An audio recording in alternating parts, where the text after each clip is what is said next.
everyone, this is Jill and Harvey, back again for another one of our not so perfect reviews. Now, this week is actually the week of both mine and Harvey's birthday. We're only one day apart, so it's kind of super exciting, and we are so ready to celebrate. Isn't that right, Harv? Nice, nice. I am digging that hat. That is a good look for you. Yeah, we'll keep that. Anyway, as X-Men Apocalypse doesn't come out until the end of the week, we thought it would be, a good idea to, review one of our more favorite videos from the past, or movies from the past, that is. That being Princess Mononoke. So this is a Japanese anime from 1997 that was done by renowned director Hayao Miyazaki and the legendary Studio Ghibli. Now, before I go on, I should once again say that the spoiler alert is in effect. So if you haven't seen the movie and don't want to know how it ends, stop watching now and you can watch it later. Another thing we should note is that while Studio Ghibli has been known to do some great kids films or family-friendly films such as Kiki's Delivery Service, My Neighbor Totoro, or Howl's Moving Castle, that isn't the case here with Princess Mononoke, as it is probably one of their more violent and mature films that they have put out. So if you came here thinking, you could expect, Totoro and Cat Bus and all these cute things, well, too bad. All we got is creepy tentacle demon boar and dismemberment and decapitation by arrow. And then later dismemberment by decapitated head. Kind of weird, I know, and sounds horribly violent, but these are just extremes and don't reflect like the whole film, as it's, the violence is very minimal. So, I still wouldn't show this film to anyone under the age of 12 unless you're one of those people who lets their kids watch, Walking Dead or something worse, then you're fine. Or if it's just a cat who doesn't know what's going on anyway. Oh, don't give me that look, you know it's true. Anyway, it's your call what you show your little ones. I don't know, I'm not a parent. Still, don't say I didn't warn you. So to get this review rolling, I decided that we should give you a short synopsis of, just to make this whole thing a little bit easier to understand, as there's so much to unpack here with the actual film and its themes. So this story is a fantasy adventure that takes place during the Muromachi period of Japan. But for those of you who are not, up on your Japanese history, think of this as taking place during the feudal era of Japan, where you have samurai and the emperor, of course, as well as like the very beginning of firearms and rifles being used. We'll talk about why that's important a little bit later. So the story goes like this. We have a young, kind-hearted warrior, Ashitaka, who, while protecting his village from this rampaging, demon boar god, he is stricken by this deadly curse. He ends up exiled from his village to journey to the forests of the west, where this boar came from, in order to, hopefully find a cure and find out why this god became a demon. However, once he gets there, he finds himself in the middle of this conflict between the people of Irontown and the gods of the forest. On one side, we have, the surprisingly sympathetic Lady Eboshi and the people of Irontown, who have been clear-cutting the forest in order to get to the sand underneath in order to find the iron that makes them so prosperous. And on the other side, we have the gods of the forest, including Moro, who is the wolf god, and her human daughter San, who is better known as Princess Mononoke, hence the title. Ashitaka recognizes the good in both of these groups and works tirelessly to, bring a stop to this conflict. But unfortunately, both groups kind of get, angry at him as they start to question, like, whose side are you on? Like, seriously, get off the fence, bud. But so it's only once the great spirit of the forest's head is taken and both the humans and the gods of the forest are on the verge of being completely wiped out that, these two forces start working together as they have to return this head to this now, very angry god of life and death who is searching for it. But by returning it, they save not only the people of Irontown, but also, revitalize the forest. So as a reward, the spirit, he cures Ashitaka, but leaves him, a mark on his hand to remind him of that curse And, just so he can move on and still remember this lesson. Things aren't perfect in the end. I mean, Irontown still needs to be rebuilt, and San, who Ashitaka has fallen in love with, she still can't bring herself to live among humans. So Ashitaka, he decides he's going to live in Irontown and visit San when he can, and, they do have a mutual, care and love for one another, but nothing's really happening. Still, there's hope. Now, this is a very simplified,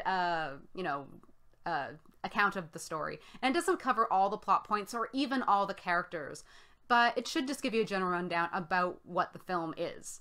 So why do I think this film is so amazing? Well, first off, it is visually stunning. It's like a painting. It also has this wonderful and haunting soundtrack, which I highly recommend you check out. However, the real highlight of this film is its characters and themes.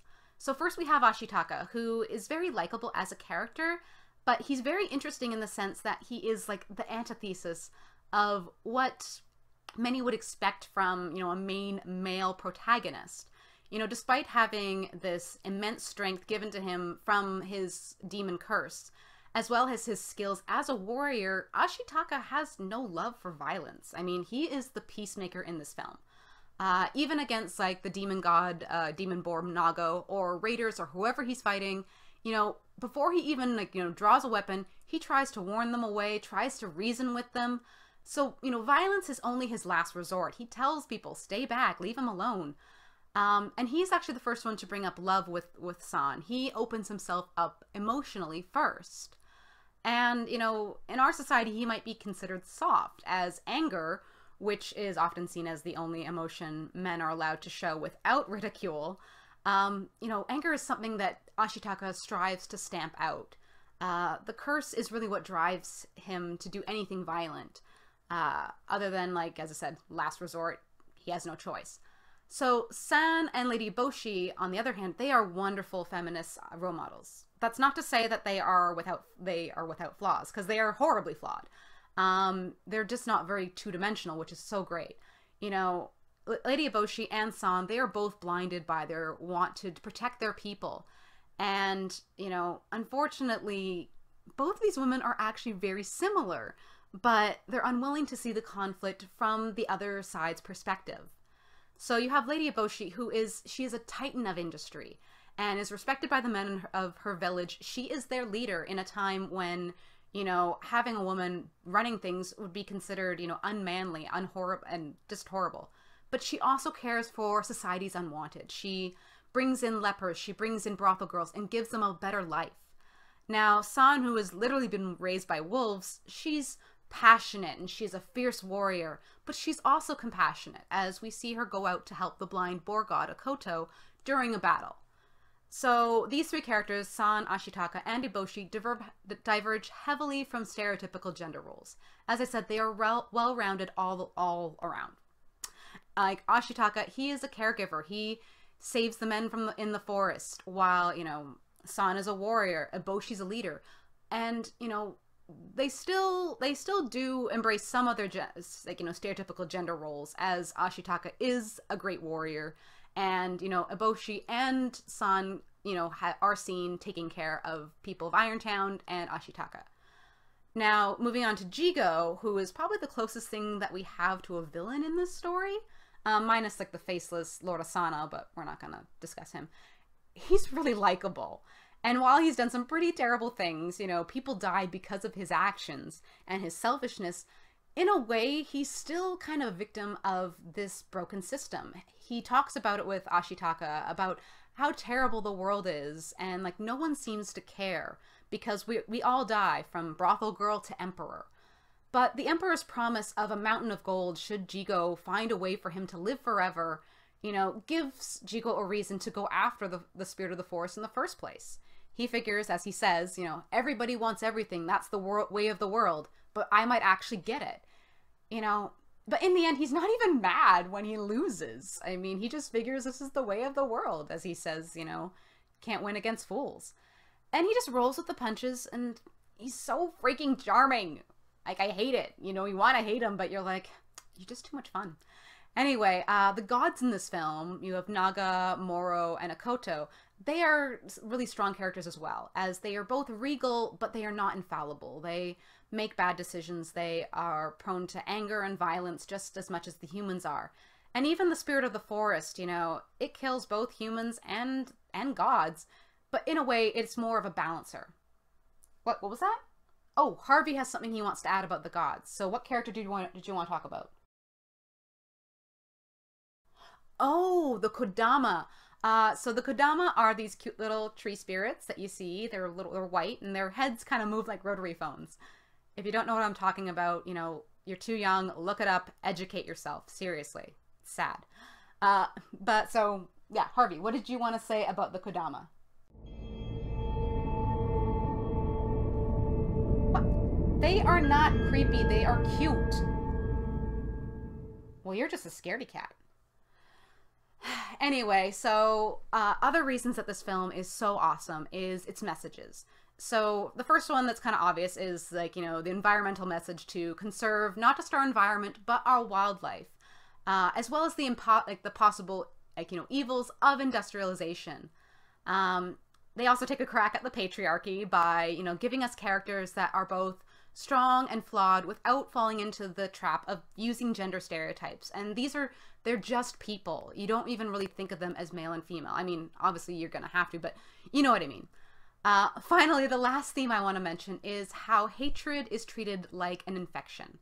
What caused the boar god Nago to become a demon wasn't the iron bullet that it took, but the pain and hatred, as well as his desire for revenge that was caused by his injury. That's what turns him into a demon. As we see Moro, who has also been shot, she's much more calm, much more in control, and she doesn't allow her hatred to consume her. And that's why she never turns into a demon. So yeah, there's a lot of cool stuff going on here. I mean, there could even be, maybe some messages about, the evils of, of guns and stuff like that. But I think that's reading a bit too much into it. Going back to a bit more of a technical note, once again, as I said, this is a Japanese anime, and most people will say, if you're gonna watch an anime, watch it in the original Japanese. And I would usually be one of those people. I'm kind of a sub snob when it comes to anime. I'm like, watch it in the Japanese, read the subtitles, deal with it. However, this is one of the few times I will say, don't worry about it. Either is good. The English is actually really amazing. I actually watch it mostly in English now, which has, you've got Billy Crudup as Ashitaka, and he's, so impassioned with his speaking. He's soft-spoken. It's really beautiful. Other characters, we have Claire Danes as San, Minnie Driver as Lady Eboshi, Billy Bob Thornton, of all things, as Jigo. And I know it sounds weird, but it's actually pretty amazing. It's spot on. And we also have even Gillian Anderson as the god Moro. And, she, once again, she's very regal, but also, kind of terrifying sometimes. That laugh, you guys know what I'm talking about. Who else? Keith David, who some of you might remember as being the voice of Goliath from Gargoyles. He does both the narrator and Lord Akoto, who is the second boar god we come across. And finally, we also have John DiMaggio, who we probably better know as Bender from Futurama or Jake from Adventure Time. And it's kind of neat because this is actually just like the beginning of his career. He mostly he plays Gonza, who is the captain of the guard of Irontown, and it's like Lady Eboshi's right-hand man. But he also plays, he does a couple extra voices here and there. It's just kind of neat. Beautiful. Oh, and Jada Pinkett Smith as Toki, who is one of the women of Irontown. She's kind of like the main woman that we see. Just, great voice acting all around. Once again, beautiful art, beautiful, just completely captivating music.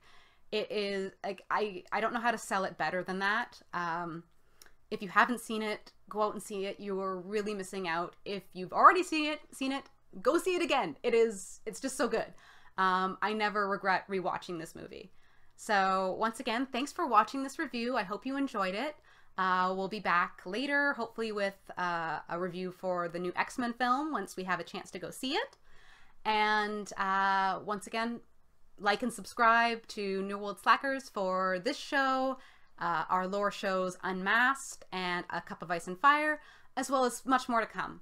Once again, thanks for watching, and we'll see you around. Well, at least I will. Harvey has trouble, getting up here. See ya!